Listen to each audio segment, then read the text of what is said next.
Hello everyone, कैसे हैं आप लोग। तो प्रीवियस लेक्चर में यानी लेक्चर नंबर 60 में हमने सीखा था meaning and features of oligopoly market. आज के इस लेक्चर में यानी लेक्चर नंबर 61 में हम सीखने जा रहे हैं meaning and characteristics of monopolistic competition. ये भी एक इम्परफेक्ट कंपटीशन का एक टाइप है, जहाँ पे इम्परफेक्ट में हमने 3 टाइप सीखे थे। याद है आपको कि market is divided on the basis of area, on the basis of time, on the basis of competition. तो हमने कहाँ से शुरू किया था, यहाँ से शुरू किया था कि market is divided on the basis of competition. तो कंपटीशन में 2 टाइप थे। कौन कौन से 2 टाइप? एक परफेक्ट कंपटीशन, दूसरा इम्परफेक्ट कंपटीशन। इम्परफेक्ट के 3 टाइप थे। कौन कौन सा? पहला मोनोपोली, फिर हमने सीखा ओलिगोपोली, और आज के लेक्चर में हम सीखने जा रहे हैं मोनोपोलिस्टिक कंपटीशन। Clear everyone? हम क्या पढ़ने जा रहे हैं, ये सबको क्लियर हो गया। हम पढ़ने जा रहे हैं meaning and features of monopolistic competition. तो चलिए शुरू करते हैं।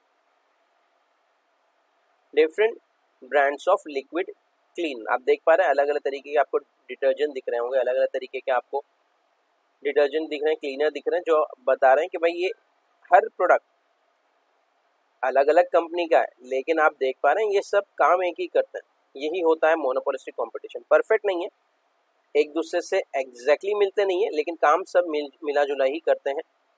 चलिए meaning and definition. Monopolistic competition is very realistic in nature. कि भाई रियलिटी में ही इस तरीके के मार्केट होते हैं। आपने पता था इमेजिनरी मार्केट पढ़ा था, जहाँ पे हमने आपको परफेक्ट कंपटीशन सिखाया था। तो परफेक्ट कंपटीशन में सीखा था कि परफेक्ट कंपटीशन तो एक ऐसा मार्केट होता है जो इमेजिनरी होता है, जो रियलिटी में होता ही नहीं है। लेकिन मोनोपोलिस्टिक कंपटीशन ही एक ऐसा मार्केट है जो रियल में होता है। In this market there are some features of perfect competition and some features of monopoly acting together. यानी इस मार्केट में, मार्केट का नाम क्या है? मोनोपोलिस्टिक कंपटीशन, है ना। तो ऑब्वियसली 2 मार्केट से बना है, तो मोनोपोली, दूसरा परफेक्ट कंपटीशन। कैसे बना है मोनोपोलिस्टिक कंपटीशन? ये कॉम्बिनेशन है किसका? मोनोपोली मार्केट का और परफेक्ट कंपटीशन का। तो ऑब्वियसली इसमें फीचर्स कुछ होंगे मोनोपोली मार्केट के और कुछ फीचर्स होंगे परफेक्ट कंपटीशन के। याद रखेंगे कि ये मोनोपोलिस्टिक कंपटीशन बना है monopoly market plus perfect competition से। तो ऑब्वियसली इसमें कुछ फीचर्स इस मार्केट में, मोनोपोलिस्टिक कंपटीशन में कुछ फीचर्स मोनोपोली मार्केट के होंगे और कुछ फीचर्स परफेक्ट कंपटीशन के होंगे। क्लियर? अब यहाँ से डेफिनेशन, ये डेफिनेशन को आपको अलग से मार्क कर लेना है। डेफिनेशन है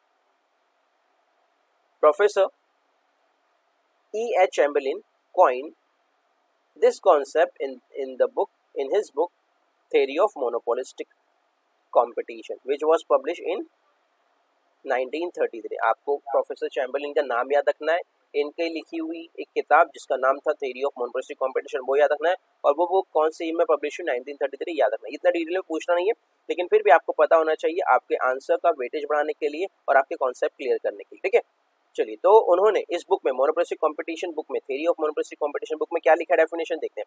अकॉर्डिंग टू चैम्बरलिन, ये डेफिनेशन कहाँ लिखा हुआ है? इसी बुक में लिखा हुआ है। ठीक है, monopolistic competition refers to the competition among large number of sellers। ये कंपटीशन है लार्ज नंबर ऑफ सेलर्स के बीच में, producing close but not perfect substitutes, जो एक दूसरे से मिलता जुलता प्रोडक्ट बनाते हैं लेकिन वो एग्जैक्टली सेम नहीं होता है।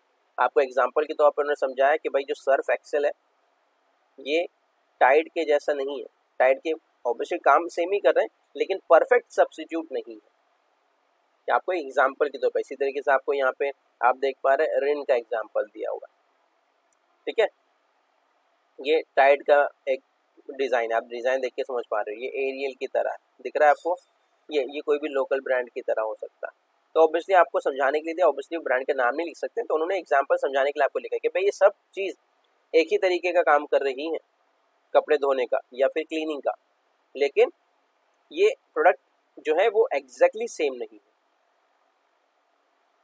कि भाई टाइड जो है वो सफेदी पे काम करता है, और जो सर्फ एक्सेल है वो काम करता है आपको हाथ, प्रोडक्ट की सफाई के साथ साथ अपने हाथों का भी ध्यान रखने का, इस सारी चीजों का ध्यान रखा जाता है।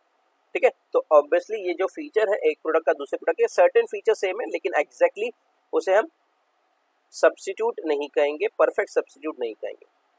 सेलर जो है सम फीचर्स जो मैच हो सकते हैं, आपको याद है सम फीचर्स, ये सम फीचर्स की बात की थी। यहाँ पे कुछ फीचर्स तो प्रोडक्ट के मिलते जुलते होंगे लेकिन वो एग्जैक्ट सब्स्टिट्यूट नहीं होगा। तो डेफिनेशन चैंपियन सर का हमने पढ़ा। डेफिनेशन क्या कहता है? डेफिनेशन कहता है कि monopolistic competition refers to a competition large number of buyers producing close but not perfect substitutes. Clear everyone? सबको समझा? चलिए पढ़ते हैं इसके कुछ features. Following are the main features of monopolistic competition. Number 1, fairly large number of sellers. यहाँ पे number of sellers consider होंगे, ज्यादा होंगे। फैली मतलब ठीक ठाक, नॉर्मली जब परफेक्ट कंपटीशन में पढ़ा था वहाँ पे large number of buyers, large number of sellers बता रहे थे। यहाँ पे फैली लार्ज है, fairly large compare to monopoly. Monopoly में भी आपने देखा था कि वहाँ पे फ्यू सेलर्स थे, ओलिगोपोली में आपने देखा था कि फ्यू सेलर्स थे, ठीक है। In monopolistic competition the number of sellers is large but comparatively less than the perfect competition. क्योंकि परफेक्ट कंपटीशन में तो वहाँ पे बोल दिया था कि भाई लार्ज नंबर ऑफ बायर्स, यहाँ पे हम large number of buyers, large number of sellers थे, खरीदने वाले प्रोडक्ट को बहुत थे और प्रोडक्ट को बेचने वाले भी बहुत थे। तो large number of buyers, large number of sellers नहीं है यहाँ पे। यहाँ पे क्या है? फेयरली लार्ज के बारे में आपको बताया जा रहा है कि फेयरली मतलब उससे कम, कि यहाँ पे भी लार्ज नंबर ऑफ बायर्स होंगे, आपको याद रखना है, लेकिन परफेक्ट कंपटीशन में जितने नंबर ऑफ बायर्स थे उससे कम। डन? चलिए आगे बढ़ते हैं। आगे आपसे कह रहे हैं it is less than that the perfect competition. Due to this reason sellers behaviour is like monopoly. Obviously यहाँ पे जो आपने सीखा कि भाई यहाँ पे सेलर्स बहुत है लेकिन परफेक्ट कंपटीशन की तरह अनलिमिटेड सेलर नहीं है, कुछ ही सेलर हैं अभी भी। तो फिर वो कैसा ट्रीट करते हैं अपने आप को? ऑब्वियसली मोनोपोली की तरह अपने आप को ट्रीट करते हैं। फिर वो अपने प्राइस, अपने प्रोडक्ट के प्राइस को हाई चार्ज करेंगे। क्यों चार्ज करेंगे? उनको पता है कि भाई यहाँ पे हमारे जैसे, हम जो प्रोडक्ट बेच रहे हैं वो हमारे जैसा कोई 1 2 3 4 5 ही ब्रांड है, ज्यादा नहीं है, ठीक है। तो फैली लार्ज नंबर ऑफ सेलर्स, ठीक है। चलिए आगे बढ़ते हैं। पॉइंट नंबर 2 आपके सामने आ रहा है, fairly large number of buyers. याद आ रहा है आपको? Large number of buyers, large number of sellers हमने पढ़ा था, जहाँ पे हमने क्या सीखा था? परफेक्ट कंपटीशन में सीखा था कि वहाँ पे खरीदने वाले बहुत होते हैं, बेचने वाले भी बहुत होते हैं। लेकिन यहाँ पे भी यानी मोनोपोलिस्टिक कंपटीशन में भी फेयरली लार्ज नंबर है, जैसे Fairlie large number of buyers है, यहाँ पे भी ज्यादा होंगे लेकिन परफेक्ट कंपटीशन में जितने बायर्स थे उससे कम, ठीक है। In this market there are fairly large number of buyers, consequently no single buyer can influence the price of the product by changing his individual demand. हमको लग रहा है कि भाई सामने वाले ने, हमने ऋण को परचेस करना बंद कर दिया और ये समझ रहे हैं कि भाई ऋण का जो प्राइस है वो अपने आप कम हो जाएगा क्योंकि मैंने आज एक ऋण का साबुन नहीं खरीदा है, एक सोप नहीं खरीदा है, या फिर सर्फ एक्सेल नहीं खरीदा है। आज मैंने एक प्रोडक्ट नहीं खरीदा है जिसकी वजह से कंपनी को लॉस हो जाएगा और कंपनी आने वाले दिनों में प्राइस कम कर देगी। ऐसा बिल्कुल नहीं होने वाला है। क्यों? क्योंकि यहाँ पे आपने सीखा कि परफेक्ट कंपटीशन, मोनोपोलिस्टिक कंपटीशन में क्या हो रहा है? एक single buyer can influence the price of the product by changing his individual demand. क्या कर सकता है? अपने सिंगल बायर क्या कर सकता है? एक पर्टिकुलर प्रोडक्ट की प्राइस को चेंज नहीं कर सकता है। No single buyer can influence the price of the product by changing his individual demand. Clear everyone? सबको समझा बेटा? एक अकेले कंज्यूमर ने सोचा है कि भाई मैंने आज इस कंपनी का प्रोडक्ट नहीं खरीदा है तो कंपनी को लॉस हो जाएगा और कंपनी आने वाले दिनों में प्रोडक्ट का प्राइस कम कर देगी। ये ऐसा बिल्कुल नहीं होगा, याद रखेंगे, क्योंकि बायर यहाँ पे लार्ज है। अगर आप नहीं खरीदेंगे तो क्या होगा? कोई दूसरा खरीद लेगा हाई प्राइस में, वो नहीं खरीदेगा क्या होगा? कोई तीसरा खरीद लेगा हाई प्राइस में, वो नहीं खरीदेगा तो क्या होगा? कोई चौथा खरीद लेगा हाई प्राइस में। इन शॉर्ट आप क्या समझ पा रहे हैं इससे? इस शॉर्ट हम इससे समझ पा रहे हैं कि भाई बायर्स के लार्ज होने की वजह से उसके कंपटीशन में या उसके प्रोडक्ट के प्राइस में कभी भी सेलर कोई भी गिरावट नहीं करेगा। हाँ, लेकिन अगर बायर ही लिमिटेड होते, कम होते, तो ऑब्वियसली सेलर जो था वो प्राइस में कोई कॉम्प्रोमाइज कर सकता था। लेकिन यहाँ पे आपने देखा कि भाई यहाँ पे बायर्स तो बहुत सारे हैं, इसीलिए सेलर जो है वो प्रोडक्ट के प्राइस को कम नहीं करेगा। आगे बढ़ते हैं। Point number 3, product differentiation. बहुत ही इंपॉर्टेंट पॉइंट है, बहुत ध्यान से पढ़ेंगे। Product differentiation is the main feature of monopolistic competition. यहाँ पे प्रोडक्ट जो होता है वो आपको दिखने के लिए एग्जैक्टली तो आइडेंटिकल होता है, लेकिन प्रोडक्ट में कुछ डिफरेंस होते हैं। In this market there are many firms producing a particular product, but the product of each firm is some way differential from the every other firm in the market. यानी हर company का वो product है, जैसे हमने आपको अभी देखा भी एग्जाम्पल, जो अपने सर्फ एक्सेल, टाइड और एरियल या रिन का जो एग्जांपल देखा, वो सभी प्रोडक्ट काम तो एक ही जैसे करते हैं, मिलते जुलते भी लगते हैं, लेकिन हर कंपनी ने अपने एक अलग एरिया को, स्पेशलाइज एरिया को उन्होंने फोकस किया है कि बताया कि हमारा जो प्रोडक्ट है, जैसे जो है टाइड, आपको पता है चौक गए, वो सिर्फ सफेदी पे फोकस करता है, लेकिन आपने रिन देखा वो हाथों की सेफ्टी पे भी फोकस करता है। तो हर प्रोडक्ट जो है काम तो कपड़े धोने का ही कर रहा है, लेकिन उसके सर्टेन फीचर्स एक दूसरे प्रोडक्ट से अलग है। This is known as the product differentiation. जो क्या करता है, एक फर्म यानी एक कंपनी, एक ब्रांड अपने प्रोडक्ट को दूसरे कंपनी या दूसरे ब्रांड से अच्छा, बेहतर या अलग दिखाने की कोशिश करते हैं, differentiate. The product differentiation may take the firm और ब्रांड नेम, अब ब्रांड नेम में हो सकता है ऑब्वियसली, ट्रेडमार्क में हो सकता है वो difference, peculiarly the package or the container, shape, quality, cover, design and color। यानी आपने देखा कि जिस तरह से पेप्सी अपने प्रोडक्ट को शो करता है जिस बॉटल में, फैंटा उस तरीके की बॉटल में अपने आप को शो नहीं करता। फैंटा का शेप अलग है और पेप्सी के कंटेनर का, पेप्सी की बॉटल का शेप अलग है। आप समझ पा रहे हैं ये क्या है? ये प्रोडक्ट डिफरेंशिएशन है, जहाँ पे आपको देख के समझ में आएगा कि ये जो बॉटल आपके सामने है, ये जो है ये फैंटा का बॉटल है, ये नॉर्मल पेप्सी का बॉटल नहीं है ना। तो इससे क्या है, इससे आप आइडेंटिफाई कर लेंगे कि भाई पेप्सी का बॉटल और एक फैंटा का बॉटल में क्या डिफरेंस है। तो ये इसमें आप कह सकते हैं ये इसके प्रोडक्ट की पैकेजिंग है, प्रोडक्ट का शेप है, प्रोडक्ट का टेस्ट है, प्रोडक्ट का कलर है, प्रोडक्ट का कंटेनर है, प्रोडक्ट की क्वालिटी है। ठीक है, तो इससे एक कंपनी अपने प्रोडक्ट को दूसरे कंपनी से अलग या बेहतर दिखा सकती है। This means that the product of the firm may find close substitute and its cross elasticity of demand is very high। इससे क्या होगा भाई, सामने वाले प्रोडक्ट का आपने क्रॉस इलास्टिसिटी पढ़ा, जहाँ पे आपने पढ़ा कि क्रॉस इलास्टिसिटी में क्या होता है। क्रॉस इलास्टिसिटी में क्या होता है, एक प्रोडक्ट की डिमांड दूसरे प्रोडक्ट की प्राइस। तो सामने वाले कंपनी के प्राइस से मेरी डिमांड पे फर्क पड़ेगा क्या, या पड़ेगा? क्यों? क्योंकि भाई अगर वो मेरा कॉम्पिटिटर होगा और अपने प्रोडक्ट का प्राइस कम कर लेगा तो ऑब्वियसली मेरा सेल्स कम हो जाएगा, मेरा डिमांड कम हो जाएगा। इसे हम कहते हैं क्रॉस इलास्टिसिटी। तो ऐसे टाइम पे मोनोपोलिस्टिक कंपटीशन में क्रॉस इलास्टिसिटी बहुत हाई होती है। ये आपको याद रखना ऑब्जेक्टिव के पॉइंट ऑफ व्यू से, कि क्रॉस इलास्टिसिटी बहुत हाई होती है मोनोपोलिस्टिक कंपटीशन में। For example mobile handset, cold drinks etcetera. आप देख पा रहे हैं जहाँ पे हर कंपनी अपना प्रोडक्ट बना रही है और वो क्या करती है, अपने प्रोडक्ट को दूसरे प्रोडक्ट से, दूसरी कंपनी से, अपने कॉम्पिटिटर से बेहतर, अच्छा और यूनिक दिखाने की कोशिश करती है। इसे कहते हैं प्रोडक्ट डिफरेंशिएशन, जो मेन फीचर है मोनोपोलिस्टिक कंपटीशन का। याद रखेंगे। चलिए आगे बढ़ते हैं। नेक्स्ट पॉइंट हमारे पास आ रहा है, point number 4, free entry and exit. Under monopolistic competition there is free entry and exit, that is new firm can free to enter in the market if there is a profit. Similarly, they can leave the market if they find is difficult to survive. तो आपको पता चल गया, एक बहुत सारे firm, आपको पता है मार्केट में बहुत सारे सेलर्स हैं, तो कुछ एक और बाहर से अगर एक और आ जाता है तो इससे कोई फर्क नहीं पड़ेगा, बाकी बच्चे लोग इसको रोकेंगे नहीं, फ्री एंट्री। इसी तरीके से अगर उसको लग रहा है कि भाई लॉस हो रहा है, वो मार्केट से जाना चाहता है तो जा भी सकता है, ऐसे कहते हैं फ्री एग्जिट। तो एंट्री और एग्जिट पे कोई बैरियर नहीं है, फ्री एंट्री एंड एग्जिट है मोनोपोलिस्टिक कंपटीशन में। आप याद रखेंगे कि मोनोपोलिस्टिक कंपटीशन में एंट्री और एग्जिट पे कोई रेस्ट्रिक्शन नहीं है। एक और दुकान खुल जाने की वजह से बाकी सेलर की दुकान पे कोई फर्क नहीं पड़ेगा, इसलिए फ्री एंट्री, और उसके जाने से बाकी सबको बहुत ज़्यादा प्रॉफिट भी नहीं होगा, तो इसीलिए फ्री एग्जिट भी। डन। चलिए आगे बढ़ते हैं। नेक्स्ट पॉइंट आ रहा है आपके सामने, point number 5, selling cost. Selling cost are peculiar to the monopolistic competition only। इसमें थोड़ा ज़्यादा हो जाता है selling cost. It refers to the cost incurred by the firm to create more demand for its product and thus the increase the volume of sales। यहाँ पे अगर आपने एग्जाम्पल के तौर पे हमने पढ़ा था कि अगर रिन जो है वो अपने प्रोडक्ट पे ज़्यादा एक्सपेंडिचर करेगा सेल्स के लिए, उसका प्रमोशन के लिए ज़्यादा एडवर्टाइजिंग करेगा तो उसका सेल्स ज़्यादा होगा।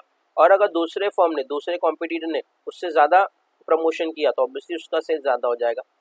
तो आप समझ पा रहे हैं, यहाँ पे जो फर्म ज़्यादा सेल करेगा, ज़्यादा एडवर्टाइजमेंट करेगा, ज़्यादा प्रमोशन करेगा, उसकी सेल्स ज़्यादा होगी, उसका प्रोडक्ट ज़्यादा बिकेगा। ये कहाँ का रूल है भाई? ये मोनोपोलिस्टिक कंपटीशन मार्केट का रूल है। जो दिखता है वो बिकता है। इसी तरीके से it includes that expenditure on advertisement, radio and television broadcast, hoarding, exhibition, window display, free gift, free sample etcetera. आपने देख पा रहे हैं इस तरीके के एडवर्टाइजिंग स्किल, इस तरह के एडवर्टाइजिंग ट्रिक अपनाई जाती हैं अपने प्रोडक्ट को प्रमोट करने के लिए। आपने देखा होगा बहुत सारे शॉपिंग सेंटर में वो फ्री सैशे भी देते हैं यूज़ करने के लिए। वो क्यों देते हैं? ताकि आपको प्रोडक्ट के टेस्ट पता चले, ताकि आप प्रोडक्ट के हैबिचुअल हो जाए और उनके प्रोडक्ट को खरीदें।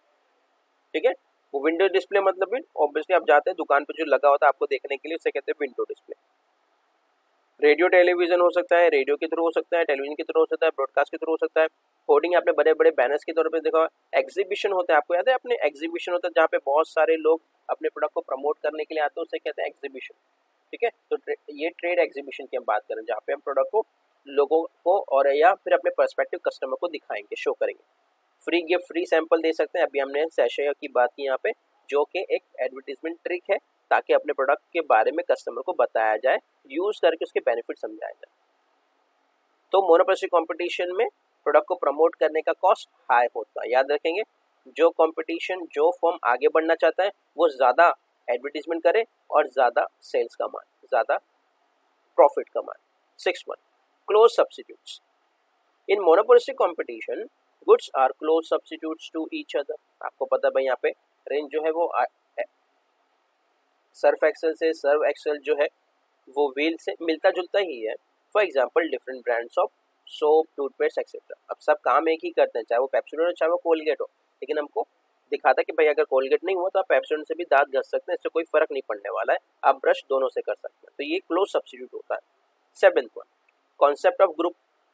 Under monopolistic competition Chamberlain introduced the concept of group in place of industry. Industry means the number of firms producing the identical product. आपको याद आ रहा है हमने एग्जांपल आपको फर्म और इंडस्ट्री का समझाया था। फर्म होता है सिंगुलर फर्म, इंडस्ट्री होता है प्लूरल फर्म। जब बहुत सारे फर्म होते हैं तो उसे हम इंडस्ट्री कहते हैं। एक तरीके की एक ही लाइन के बिजनेस कर रहे हैं तो इन सबको हम क्या कहेंगे? एक इंडस्ट्री कहेंगे। ठीक है, a group means the number of firm producing the differential products which are closely related. For example, group of firm producing medicines और ऑटोमोबाइल एक्सेट्रा। तो हम इसको क्या कहेंगे कि भाई जो कंपनी गाड़ियाँ बना रही हैं, तो बहुत सारी कंपनी हो सकती है जो गाड़ी बना रही है। यस, ठीक है, तो हम इन सभी फर्म को जो गाड़ियाँ बना रही हैं, ऑटोमोबाइल बना रहे हैं, उसे हम क्या कहेंगे? ऑटोमोबाइल इंडस्ट्री कहेंगे। तो क्या इन सभी के ग्रुप को, ग्रुप का कॉन्सेप्ट सबको समझा कि मोनोपोलिस्टिक कंपटीशन में इस ग्रुप को एक पर्टिकुलर इंडस्ट्री का नाम दे दिया जाता है। इसी तरीके से आपको मेडिसिन बनाने वाली कंपनी का बहुत सारे नाम है। ठीक है, तो ऑब्वियसली इन सभी कंपनियों को जब एक ग्रुप में बोला जाएगा तो क्या बोला जाएगा? मेडिसिन इंडस्ट्री कहा जाएगा। इसी तरीके से electronic gadget, mobile phone, headset, ये सब बनाने वाली भी कंपनीज है, तो ये भी बहुत सारी कंपनीज है। इन सभी कंपनी को जब एक साथ बोला जाएगा तो एक क्या कहेगा? इलेक्ट्रॉनिक गैजेट वाली कंपनी कहा जाएगा या इलेक्ट्रॉनिक्स प्रोडक्ट की कंपनी कहा जाएगा। तो यहाँ पे ग्रुप में काम करता है concept of group. Is it clear everyone? तो आज के लेक्चर में हमने सीखा मोनोपोलिस्टिक कंपटीशन। एक छोटा सा क्विक रिवीजन कर लेते हैं। मोनोपोलिस्टिक कंपटीशन होता क्या है? एक ऐसा कंपटीशन जो रियलिस्टिक में है, एक ऐसा मार्केट जो रियल में पाया जाता है, जहाँ पे प्रोडक्ट को डिफरेंशिएट किया जाता है, जहाँ पे प्रोडक्ट में कुछ इस मार्केट में प्रोडक्ट में कुछ फीचर जो है वो मोनोपोली के हैं, कुछ फीचर जो है परफेक्ट कंपटीशन के। मार्केट का नाम है मोनोपोलिस्टिक कंपटीशन। कुछ फीचर्स मोनोपोली के, कुछ फीचर्स परफेक्ट कंपटीशन के। प्रोफेसर चैम्बरलिन ने इसका डेफिनेशन दिया हुआ है 1933 में, उनकी किताब थी जिसका नाम था theory of monopolistic competition. Clear? तो हमने सीखा large number of sellers, large number of buyers. Point number 3 product differentiation. Point number 4 free entry and exit. Point number 6 selling cost. 5th selling cost. Point number 6 close substitute and point number 7 concept of group. So I hope chapter number 6 lecture number 61 आपको clear हो गया होगा, जहाँ पे हमने monopolistic competition सीखा। आने वाले लेक्चर्स में हम आने वाले चैप्टर्स को कवर करेंगे। इस चैप्टर में या इस पर्टिकुलर टॉपिक में कोई भी आपके डाउट हो आप ज़रूर हम तक शेयर करें। तो मिलते हैं नेक्स्ट लेक्चर में, जब तक के लिए keep learning, keep growing, keep smiling. Thank you very much and of course good bye.